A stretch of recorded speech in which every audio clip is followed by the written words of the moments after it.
Hello everyone, घटना चक्र विज्ञान में आपका स्वागत है, अभिनंदन है। ये घटना चक्र वन लाइनर साइंस का न्यू एडिशन का बुक है।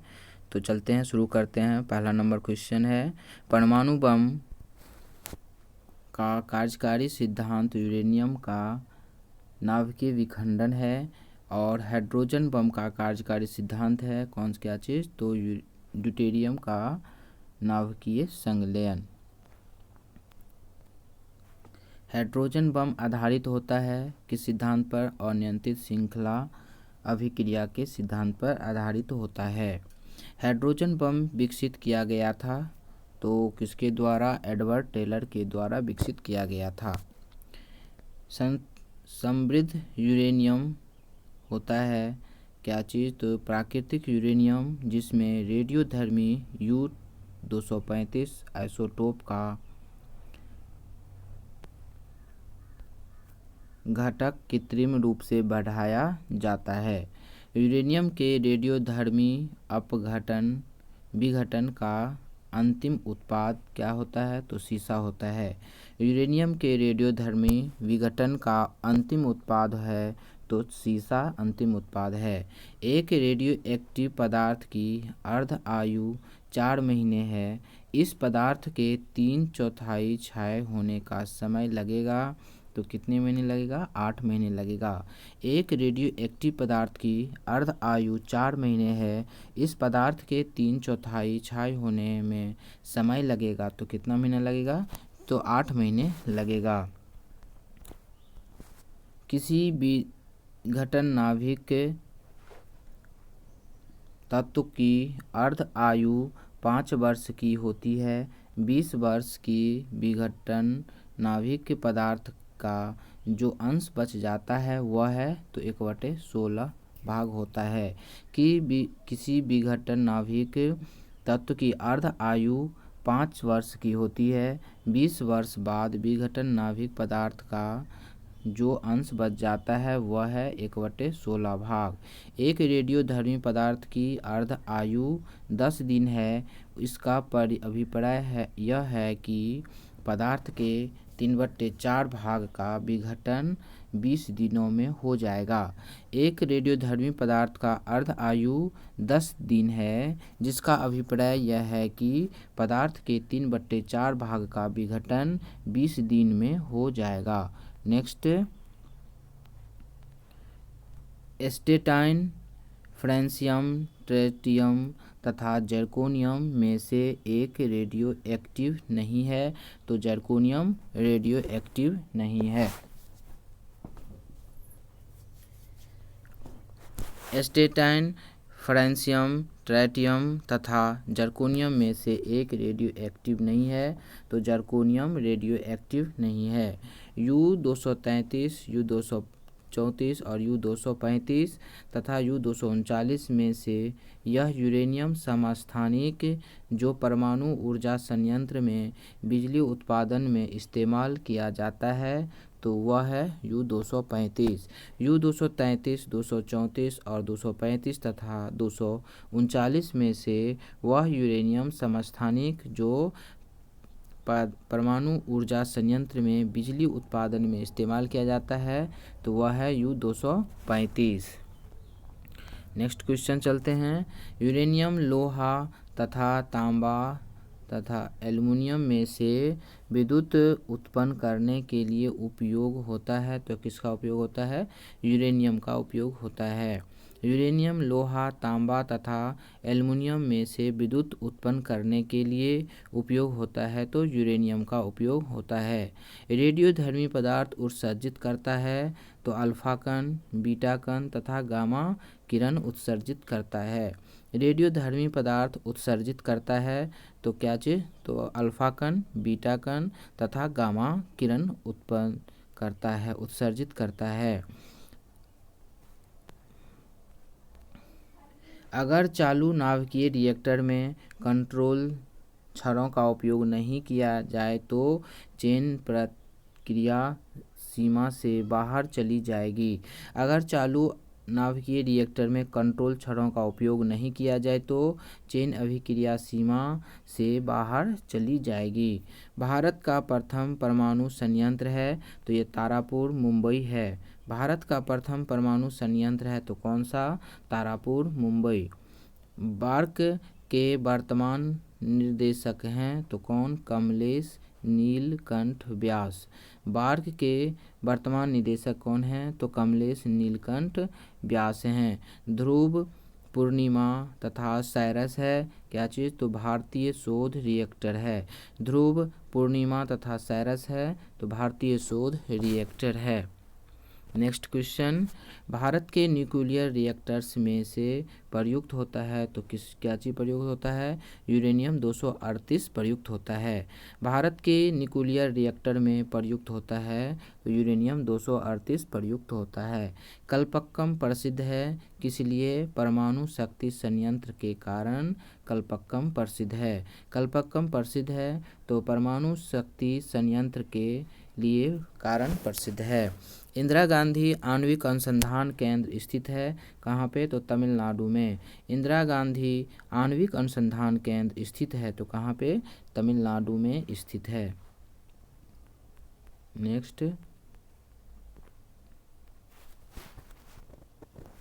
नेक्स्ट क्वेश्चन है सुमेलित है क्या चीज़? तो Bharat Indira Gandhi centre for atomic research कहाँ पे है? कलपक्कम में। Atomic minerals directorate for exploration and research कहाँ पे है? हैदराबाद में। हरिश्चंद्र रिसर्च इंस्टीट्यूट इलाहाबाद में है। Saha institute of nuclear physics कहाँ पे है? तो कोलकाता में है। निम्नलिखित संगठनों पर विचार कीजिए। पहला नंबर में है परमाणु खनिज अनुसंधान और अन्वेषण निदेशालय, पहला नंबर। दूसरा नंबर में है गुरु जल बोर्ड, हैवी वाटर बोर्ड। तीसरा नंबर में है भारतीय रेयर अर्थ लिमिटेड। चौथा नंबर में है भारतीय यूरेनियम कॉरपोरेशन। तो निम्नलिखित इनमें से परमाणु ऊर्जा विभाग के अंतर्गत आता है तो ये सभी परमाणु ऊर्जा विभाग के अंतर्गत आता है। 1, 2, 3 और 4 ये सभी परमाणु ऊर्जा विभाग के अंतर्गत आता है। भारत में भारी जल बनाया जाता है तो कहाँ पे? ये ट्राम्बे में बनाया जाता है। भारत में भारी जल बनाया जाता है कहाँ पे? तो ट्राम्बे में बनाया जाता है। सुमेलित है परमाणु शक्ति केंद्र और राज्य। कलपक्कम कहाँ पे है? तमिलनाडु में है। नरोड़ा उत्तर प्रदेश में है। काकरापाड़ गुजरात में है। ट्राम्बे महाराष्ट्र में है। कलपक्कम तमिलनाडु में है। नरोड़ा उत्तर प्रदेश, काकरापाड़ गुजरात, ट्राम्बे महाराष्ट्र में है। नेक्स्ट सुमेलित है राजस्थान परमाणु ऊर्जा संयंत्र कहाँ पे है? रावतभाटा कोटा में है। नरोड़ा परमाणु ऊर्जा संयंत्र कहाँ पे है? उत्तर प्रदेश में है। नरोड़ा परमाणु ऊर्जा संयंत्र कहाँ पे है? तो उत्तर प्रदेश में है। मद्रास परमाणु ऊर्जा संयंत्र कहाँ पे है? तो कलपक्कम में। मद्रास परमाणु ऊर्जा संयंत्र कहाँ पे है? तो कलपक्कम में। कैगा परमाणु ऊर्जा संयंत्र कहाँ पे है? कर्नाटक में। कैगा परमाणु ऊर्जा संयंत्र कहाँ पे है? तो कर्नाटक में है। नेक्स्ट नरोड़ा पहला, दूसरा नंबर घाटशिला, तीसरा नंबर कलपक्कम, चौथा नंबर नंगल। उपयुक्त परमाणु ऊर्जा संयंत्र है कहाँ कहाँ पे? तो 1 और 3 दोनों परमाणु ऊर्जा संयंत्र स्थित है नरोड़ा में और कलपक्कम में। भारत का परमाणु संयंत्र जो 4 भूकंपीय पेटी में अवस्थित है तो वह है नरोड़ा। भारत का वह परमाणु संयंत्र जो 4 भूकंपीय पेटी में अवस्थित है तो वह है नरोड़ा। वह परमाणु ऊर्जा संयंत्र जो हाल ही में सक्रिय हुआ है स्थापित है तो कैगा में। वह परमाणु ऊर्जा संयंत्र जो हाल ही में सक्रिय हुआ है स्थापित है तो कहाँ पे? कैगा में। तमिलनाडु के कुडनकुलम में रूस परमाणु भट्टियों की इकाइयाँ लगाने हेतु राजी हुआ है तो 6 इकाइयाँ लगाने हेतु राजी हुआ है। तमिलनाडु के कुडनकुलम में रूस परमाणु भट्टियों की इकाइयाँ लगाने हेतु राजी हुआ है। तो 6 इकाइयाँ लगाने हेतु राजी हुआ है। कलपक्कम के फर्स्ट ब्रीडर टेस्ट रिएक्टर में प्रयुक्त ईंधन है तो प्लूटोनियम। कलपक्कम के फर्स्ट ब्रीडर टेस्ट रिएक्टर में प्रयुक्त ईंधन है तो प्लूटोनियम। इनमें केवल प्राकृतिक यूरेनियम ईंधन के रूप में प्रायोगिक होता है। तो दूसरा नंबर, इनमें प्लूटोनियम कार्बाइड एवं प्राकृतिक यूरेनियम कार्बाइड का मिश्रण ईंधन के रूप में प्रायोगिक होता है। तीसरा नंबर, इसमें 200 मेगावाट से अधिक परमाणु विद्युत उत्पन्न की जाएगी।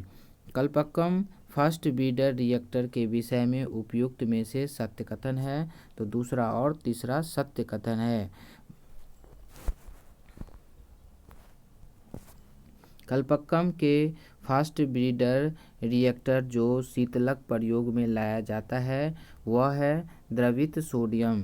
कलपक्कम के फर्स्ट ब्रीडर रिएक्टर जो शीतलक प्रयोग में लाया जाता है वह है द्रवित सोडियम। एक नाभिकीय रिएक्टर में भारी जल का कार्य होता है तो न्यूट्रॉन की गति को कम करना। एक नाभिकीय रिएक्टर में भारी जल का कार्य होता है न्यूट्रॉन की गति को कम करना। नाभिकीय संयंत्रों में ग्रेफाइट का उपयोग किया जाता है विमंदक की तरह। नाभिकीय संयंत्रों में ग्रेफाइट का उपयोग किया जाता है तो विमंदक की तरह। नाभिकीय रिएक्टर में मंदक के रूप में प्रयोग किया जाता है तो क्या चीज़ का? भारी नाभिक का। नाभिकीय रिएक्टर में मंदक के रूप में प्रयोग किया जाता है तो भारी नाभिक का प्रयोग किया जाता है। शीघ्रोत्पादी रिएक्टर है फास्ट ब्रीडर रिएक्टर। बिजली पैदा करने वाला एक नाभिकीय रिएक्टर है जो बिजली उत्पन्न करता है। तो इसका आंसर हो जाएगा विगलन प्रक्रिया के द्वारा। शीघ्रोत्पादी रिएक्टर है फास्ट ब्रीडर रिएक्टर। बिजली पैदा करने वाला एक नाभिकीय रिएक्टर जो बिजली उत्पन्न करता है तो विगलन प्रक्रिया के द्वारा। एक ब्रीडर रिएक्टर वह है जो विखंडन होने वाले पदार्थ को उससे अधिक उत्पन्न करता है जितना वह जलाता है। एक ब्रीडर रिएक्टर वह है जो विखंडन होने वाले पदार्थ को उससे अधिक उत्पन्न करता है जितना वह जलता है। 2 nuclear power corporation of India अब दूसरे देशों से प्रेशराइज्ड हेवी वाटर रिएक्टर्स आयात करने की स्थिति में है। इन रिएक्टरों की क्षमता होगी कितना? तो 200 मेगा WE से 200 मेगा WE तक होगा। नेक्स्ट, काकड़ापाड़, कैगा, कुडनकुलम तथा तारापुर में से वह नाभिकीय शक्ति संयंत्र जिसकी कुल स्थापित क्षमता अधिकतम है तो तारापुर की। काकड़ापाड़, कैगा, कुडनकुलम तथा तारापुर में से वह नाभिकीय शक्ति संयंत्र जिसकी कुल स्थापित क्षमता अधिकतम है तो तारापुर की क्षमता अधिकतम है। पोखरण नाभिकीय परीक्षण 1974 का आधिकारिक कोड था। क्या चीज़? तो स्माइलिंग बुद्धा। पोखरण नाभिकीय परीक्षण 1974 का आधिकारिक कोड था। क्या चीज़? तो स्माइलिंग बुद्धा। पोखरण सेकेंड परीक्षण क्या गया था? तो 11 मई 1998 ईस्वी को पोखरण सेकेंड परीक्षण किया गया था। कब? तो 11 मई 1998 ईस्वी को। मई 1998 में पोखरण में भारत के 5 परमाणु परीक्षण किए थे। पोखरण स्थित है कहाँ पे? तो राजस्थान में स्थित है। मई 1998 ईस्वी में पोखरण में भारत के 5 परमाणु परीक्षण किए थे। पोखरण स्थित है कहाँ पे? तो राजस्थान में स्थित है।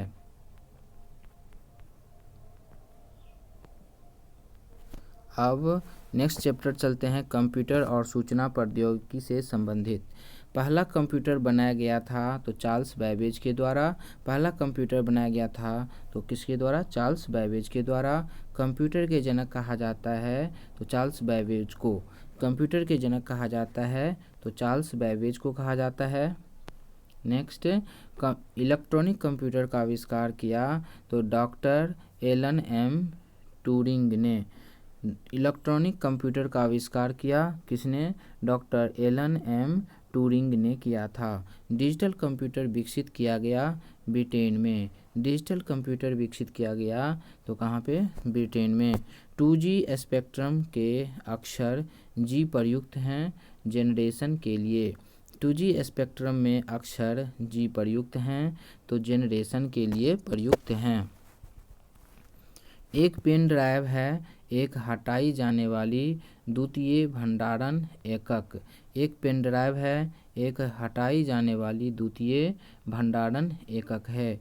यह माउस है इनपुट डिवाइस। माउस क्या है? तो इनपुट डिवाइस है। मॉनिटर, प्रिंटर, माउस और प्लॉटर में से आउटपुट डिवाइस नहीं है तो माउस आउटपुट डिवाइस नहीं है। नेक्स्ट, आजकल सबसे अधिक प्रयुक्त होने वाली इनपुट डिवाइस है तो कीबोर्ड। आजकल सबसे अधिक प्रयुक्त होने वाली इनपुट डिवाइस कौन सा है? तो कीबोर्ड। कंप्यूटर में प्रयुक्त माउस की बॉडी लगभग 40 वर्ष पूर्व बनाई गई थी। उस समय यह बना था तो लकड़ी का बना था। कंप्यूटर में प्रयुक्त माउस की बॉडी लगभग 40 वर्ष पूर्व बनाई गई थी। उस समय यह बना था किस चीज़ से? लकड़ी से बना था। माउस को 2 बार क्लिक करने पर सूचना जाती है CPU में। माउस को 2 बार क्लिक करने पर सूचना जाती है CPU में जाती है। कीबोर्ड के केबल को कंप्यूटर के जिस पोर्ट पर लगाते हैं वह है USB पोर्ट पर। कीबोर्ड के केबल को कंप्यूटर के जिस पोर्ट पर लगाते हैं वह है तो USB पोर्ट हैं। नेक्स्ट, कंप्यूटर पहला नंबर आंकड़ों के भंडारण वाली एक सक्षम युक्ति है। दूसरा नंबर आंकड़ों के विश्लेषण करने के लिए सक्षम है। तीसरा नंबर पूर्ण गोपनीयता बनाए रखने में सक्षम है। चौथा नंबर कभी कभी वायरस द्वारा आक्रामित होता है। उपयुक्त में से सही कथन है तो चारों सही कथन है। पुराने और प्रयुक्त कंप्यूटरों या उनके पुर्जों के असंगत, व्यवस्थित, अव्यवस्थित निपटान के कारण अपशिष्ट के रूप में पर्यावरण में निर्मित होता है तो क्या चीज़? बेरिलियम, कैडमियम, क्रोमियम, पारद और सीसा। पुराने और प्रयुक्त कंप्यूटरों या उसके पुर्जों के असंगत, अव्यवस्थित निपटान के कारण अपशिष्ट के रूप में पर्यावरण में निर्मुक्त होते हैं। क्या चीज़? तो बेरिलियम, कैडमियम, क्रोमियम, पारद एवं सीसा। साधारण शब्दों में नेटवर्कों का नेटवर्क कहा जाता है तो इंटरनेट को कहा जाता है। साधारण शब्दों में नेटवर्कों का नेटवर्क कहा जाता है किसको? तो इंटरनेट को कहा जाता है। इंटरनेट है कंप्यूटर पर आधारित अंतर्राष्ट्रीय सूचनाओं का तंत्र। इंटरनेट है कंप्यूटर पर आधारित अंतर्राष्ट्रीय सूचनाओं का तंत्र है। सबसे धीमी इंटरनेट केबल सेवा है तो डायल अप सर्विस है। सबसे धीमी इंटरनेट कनेक्शन सेवा है तो डायल अप सर्विस है। प्रथम पृष्ठ जो सामान्यतः आप वेबसाइट पर देखते हैं वह होता है इसका गृह पृष्ठ होता है।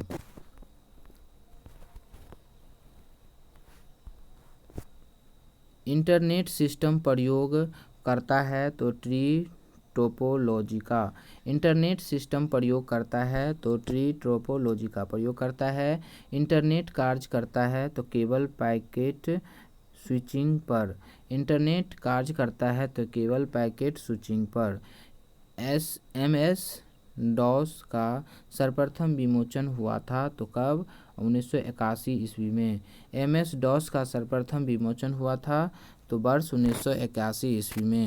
ब्लूटूथ वाईफाई के बीच वह अंतर है कि ब्लूटूथ 2.4 गीगाहर्ट्ज रेडियो आवृत्ति पर प्रयुक्त करता है जबकि वाईफाई 2.4 गीगाहर्ट्ज अथवा 5 गीगाहर्ट्ज आवृत्ति पर प्रयुक्त करता है। गूगल की मुफ्त पब्लिक वाईफाई सेवा प्रदान करने वाला देश का पहला रेलवे स्टेशन कौन सा है? तो मुंबई सेंट्रल रेलवे स्टेशन।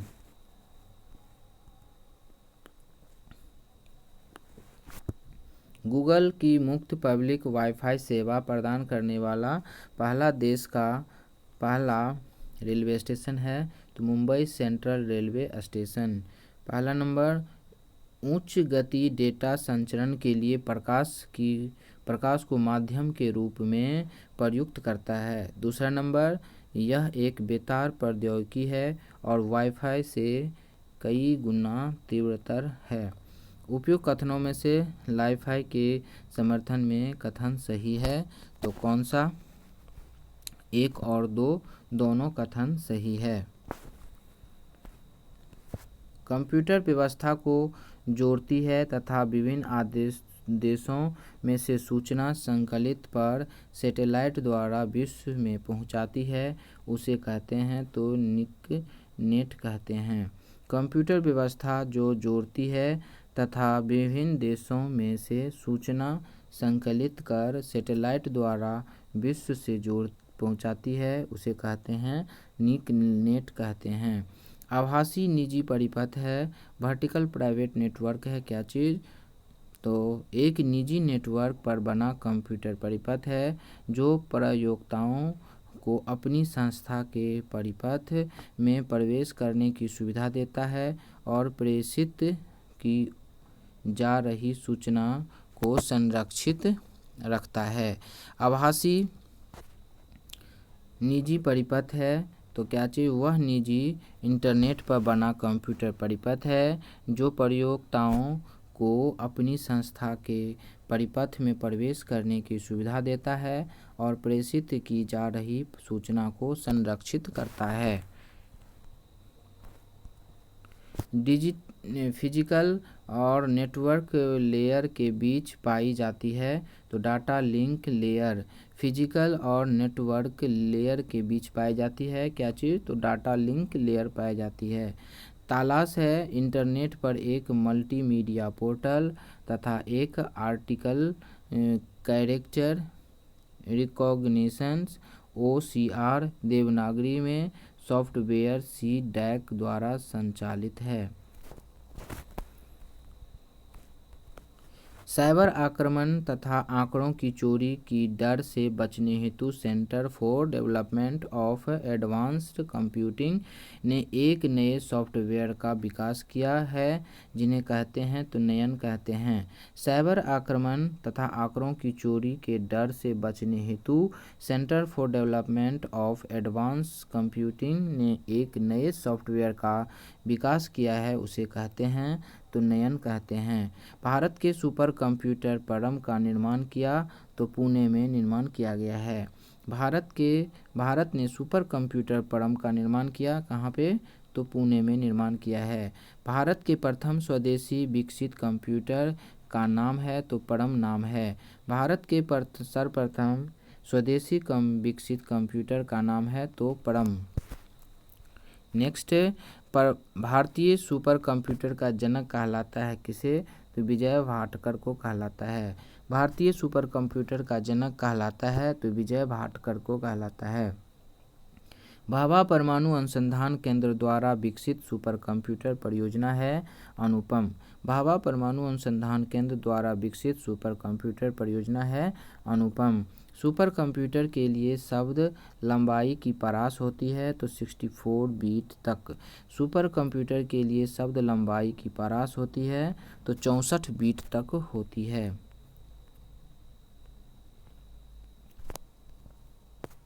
सबसे बड़ा, सबसे तेज और सबसे महंगा कंप्यूटर है तो सुपर कंप्यूटर है। सबसे बड़ा, सबसे तेज और एवं सबसे महंगा सुपर कंप्यूटर है तो कौन सा? सुपर कंप्यूटर है। विश्व का द्रुतगम कंप्यूटर निष्पादन कर पाता है नवंबर 2017 की स्थिति के अनुसार तो 93 पेटाफ्लॉप्स। विश्व का सबसे तेज कंप्यूटर है तो चीन का सनवे ताइहू लाइट। विश्व का सबसे तेज सुपर कंप्यूटर है चीन के Sunway TaihuLight. Super computer magic cube को बनाया है तो चीन ने बनाया है। सुपर कंप्यूटर मैजिक क्यूब को बनाया है तो चीन ने बनाया है। Y2K समस्या का संबंध है ईसवी सन के अंतिम दिनों शब्दों के शून्य हो जाने की दिशा में उनका प्रतिस्थानी ढूंढने में। मस्तिष्क की कार्यप्रणाली की नकल करने वाला सबसे छोटा और सबसे तीव्र गति वाला कंप्यूटर होगा तो क्वांटम कंप्यूटर होगा। मस्तिष्क की कार्यप्रणाली की नकल करने वाला सबसे छोटा और सबसे तीव्र गति वाला कंप्यूटर होगा तो क्वांटम कंप्यूटर होगा। सुमेलित है तो Y2K कंप्यूटर और गठिया यूरिक एसिड, ध्वनि प्रदूषण डेसिबल, परम 10,000 सुपर कंप्यूटर, एडोब सॉफ्टवेयर, ये सब सभी सुमेलित हैं। WLL का अर्थ होता है wireless in local loop. WLL का अर्थ होता है wireless in local loop. Indian institute of remote sensing स्थित है देहरादून में। Indian institute of remote sensing स्थित है कहाँ पे? तो देहरादून में स्थित है। सुमेलित है ऊर्जा स्थानांतरण और युक्ति पराक्रम। ऊष्मा से विद्युत में सौर सेल, विद्युत से ध्वनि में लाउडस्पीकर, द्रव्यमान से ऊष्मा में नाभिकीय रिएक्टर, रासायनिक से ऊष्मा एवं प्रकाश में ईंधन दहन, ये सभी सुमेलित हैं। साइकिल और कारों में बॉल बेयरिंग का प्रयोग होता है क्योंकि पहिया धुरी के बीच संघर्ष संस्पर्श प्रभावी क्षेत्र घट जाता है। साइकिल और कारों में बॉल बेयरिंग का प्रयोग होता है क्योंकि पहिया और धुरी के बीच संस्पर्श का प्रभावी क्षेत्र घट जाता है। वह उद्योग जो चुंबकीय स्याही गुण पहचान MICR का प्राथमिक प्रयोग करता है तो बैंक। वह उद्योग जो चुंबकीय स्याही गुण पहचान MICR का प्राथमिक प्रयोग करता है तो बैंक। जिस प्रकार से कंप्यूटर का सर्वाधिक प्रयोग किया जाता है वह है माइक्रो कंप्यूटर। जिस प्रकार के कंप्यूटर का सर्वाधिक प्रयोग किया जाता है वह है माइक्रो कंप्यूटर। एक डिजिटल घड़ी में हो सकता है तो एम्बेडेड कंप्यूटर। एक डिजिटल घड़ी में हो सकता है तो एम्बेडेड कंप्यूटर हो सकता है। लेजर प्रिंटर में प्रयुक्त होता है तो सेमीकंडक्टर लेजर। लेजर प्रिंटर में प्रयुक्त होता है तो सेमीकंडक्टर लेजर। डेस्कटॉप छपाई के लिए आमतौर पर प्रयोग किया जाता है लेजर प्रिंटर का। डेस्कटॉप छपाई के लिए आमतौर पर प्रयोग किया जाता है तो लेजर प्रिंटर का प्रयोग किया जाता है।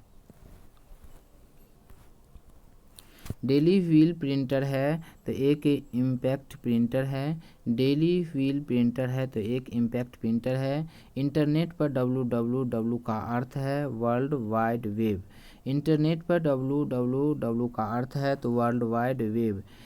वर्ल्ड वाइड वेब का आविष्कार माना जाता है तो टिम बर्नर्स-ली को माना जाता है। वर्ल्ड वाइड वेब का आविष्कारक माना जाता है तो किसको? टिम बर्नर्स-ली को माना जाता है। वर्ल्ड वाइड वेब www एक हाइपरमीडिया सिस्टम है क्योंकि वह दूसरे कंप्यूटर संसाधनों को जोड़ता है। वर्ल्ड वाइड वेब एक हाइपरमीडिया सिस्टम है क्योंकि यह दूसरे कंप्यूटर संसाधनों को जोड़ता है। ब्लूटूथ तकनीकी है उपकरणों के बीच वायरलेस संचारण की अनुमति देता है। ब्लूटूथ तकनीकी है उपकरणों के बीच वायरलेस संचारण की अनुमति देता है। नेक्स्ट क्वेश्चन, किसी व्यवस्था के कंप्यूटरीकरण में आवश्यकता होती है तो पहला नंबर उसको करने के दृढ़ इच्छा शक्ति की, दूसरा नंबर संसाधित वित्तीय संसाधनों की, तीसरा नंबर जनशक्ति के प्रशिक्षण की, 4 नंबर एक अत्याधुनिक संरचना की। उपयुक्त कथनों में से सही कथन है तो इसका चारों कथन उपयुक्त सही है। साइबर स्पेस अपलोड प्रकाशीय भंडारण तथा मोडेम में से सूचना प्रौद्योगिकी शब्दावली नहीं है तो प्रकाशीय भंडारण सूचना प्रौद्योगिकी शब्दावली नहीं है। सूचना प्रौद्योगिकी परिभाषिकी है तो लॉगिन, मोडेम और पासवर्ड। सूचना प्रौद्योगिकी परिभाषिकी है तो कौन सा? लॉगिन, मोडेम और पासवर्ड। सूचना प्रौद्योगिकी शब्दावली का भाग है तो प्रोटोकॉल, लॉगिन और आर्ची। सूचना प्रौद्योगिकी की शब्दावली का भाग है तो प्रोटोकॉल, लॉगिन और आर्ची। नेक्स्ट, डेटा कम्युनिकेशन के लिए नियमों का संघ सेट ऑफ रूल्स कहलाते हैं तो प्रोटोकॉल्स कहलाता है। साइबर लॉ की शब्दावली में DOS का अर्थ है denial of services. Cyber law की शब्दावली में DOS का अर्थ है denial of services. Junk email को कहते हैं स्पैम। जंक ईमेल को कहते हैं स्पैम कहते हैं। स्पैम संबंधित शब्द है कंप्यूटर से। स्पैम संबंधित शब्द है किससे? कंप्यूटर से संबंधित शब्द है। एक निश्चित पते पर किसी एब्यूजर द्वारा बार बार एक ही ईमेल संदेश भेजना कहलाता है ईमेल बॉम्बिंग कहलाता है। एक निश्चित पते पर किसी एब्यूजर द्वारा बार बार एक ही मेल संदेश भेजना कहलाता है ईमेल बॉम्बिंग कहलाता है। याहू, गूगल, MSN है इंटरनेट साइट हैं। याहू, गूगल, MSN है क्या चीज़? तो इंटरनेट साइट्स हैं।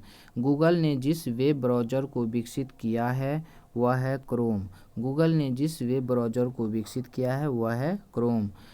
वाईमैक्स संबंधित है संचार प्रौद्योगिकी से। वाईमैक्स संबंधित है तो किससे? संचार प्रौद्योगिकी से संबंधित है। कंप्यूटर वायरस होता है एक सॉफ्टवेयर प्रोग्राम है। कंप्यूटर वायरस होता है एक सॉफ्टवेयर प्रोग्राम है। कंप्यूटर में फैलने वाला वायरस कंप्यूटर प्रोग्राम है। कंप्यूटर में फैलने वाला वायरस कंप्यूटर प्रोग्राम है। कंप्यूटर वायरस है ऐसा कंप्यूटर प्रोग्राम जो स्वयं की प्रतिलिपियां बना सके। कंप्यूटर वायरस है ऐसा कंप्यूटर प्रोग्राम जो स्वयं की प्रतिलिपियां बना सके। कंप्यूटर वायरस होता है तो विनाशक प्रोग्राम है। कंप्यूटर वायरस होता है तो ये विनाशक प्रोग्राम होता है।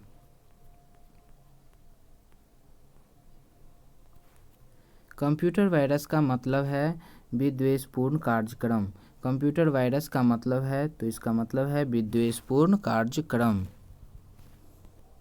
एक प्रोग्राम जिसमें अन्य प्रोग्रामों को संक्रमित करने की योग्यता होती है तथा जो अपनी प्रतियां स्वयं बनाकर दूसरे प्रोग्रामों में फैला सकता है वह कहलाता है तो वायरस कहलाता है।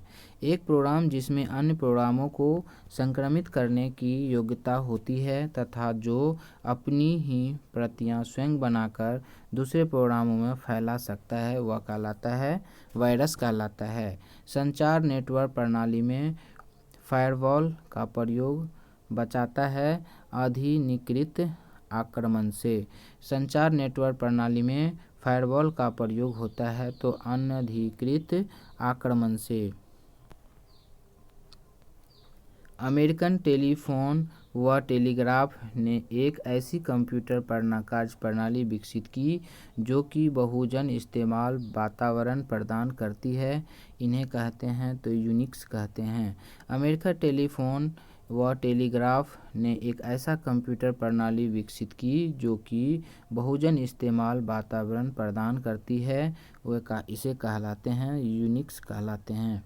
एक लोकप्रिय विंडोइंग इन्वायरमेंट विंडो 3 माइक्रोसॉफ्ट द्वारा निर्मित की गई है? तो वर्ष 1990 ईस्वी में। नेक्स्ट, विंडोज ऑपरेटिंग सिस्टम विकसित किया गया है? तो माइक्रोसॉफ्ट के द्वारा। विंडो ऑपरेटिंग सिस्टम विकसित किया गया है किसके द्वारा? माइक्रोसॉफ्ट के द्वारा। माइक्रोवेव ओवन में जिस माइक्रोवेव ट्यूब का उपयोग होता है वह है मैग्नेट्रॉन ट्यूब का। माइक्रोवेव ओवन में जिस माइक्रोवेव ट्यूब का उपयोग होता है वह है मैग्नेट्रॉन ट्यूब का। कंप्यूटर में स्मृति के प्रकार हैं सेमीकंडक्टर, मैग्नेटिक और ऑप्टिकल।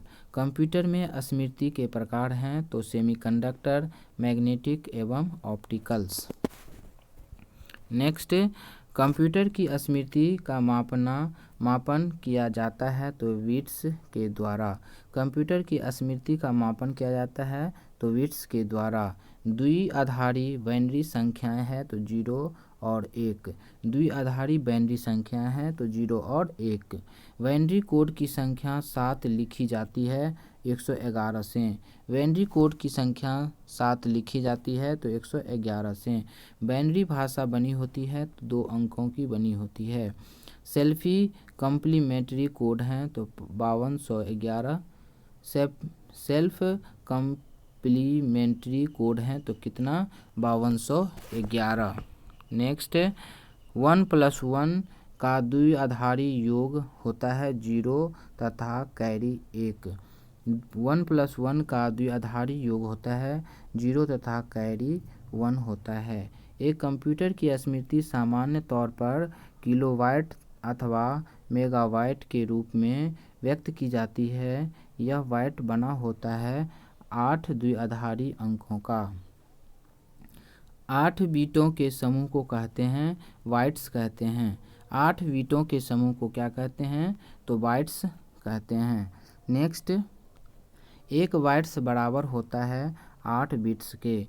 1 बाइट्स बराबर होता है कितना? तो 8 बिट्स के बराबर होता है। बीट छोटा रूप होता है बाइनरी डिजिट का। बीट छोटा रूप होता है किसका? तो बाइनरी डिजिट का होता है। कंप्यूटर में शब्द की लंबाई मापी जाती है किससे? तो बिट्स से मापी जाती है। कंप्यूटर में शब्द की लंबाई मापी जाती है तो किससे? बिट्स से मापी जाती है। 1024 किलोबाइट बराबर होता है 1 मेगाबाइट के बराबर होता है। 1024 किलोबाइट बराबर होता है 1 मेगाबाइट के बराबर होता है। 1 किलोबाइट समान होता है 1024 बाइटों के। 1 किलोबाइट समान होता है तो कितना? 1024 बाइटों के समान होता है। केबी, एमबी, जीबी तथा टीबी में न्यूनतम मेमोरी साइज की इकाई होती है तो केबी। केबी, एमबी, जीबी तथा टीबी में न्यूनतम मेमोरी साइज की इकाई होती है तो केबी। 1 MB मेमोरी होता है तो 1024 किलोबाइट के। 1 MB मेमोरी होता है तो कितना? 1024 किलोबाइट के बराबर होता है। कंप्यूटर की भाषा में 1 मेगाबाइट में होता है तो 10,48,576 बाइट। कंप्यूटर की भाषा में 1 मेगाबाइट में होता है तो 10,48,576 बाइट के बराबर होता है। थैंक यू दोस्त, वीडियो देखने के लिए धन्यवाद। जाते समय लाइक और सब्सक्राइब अवश्य कर दीजिएगा। Thank you.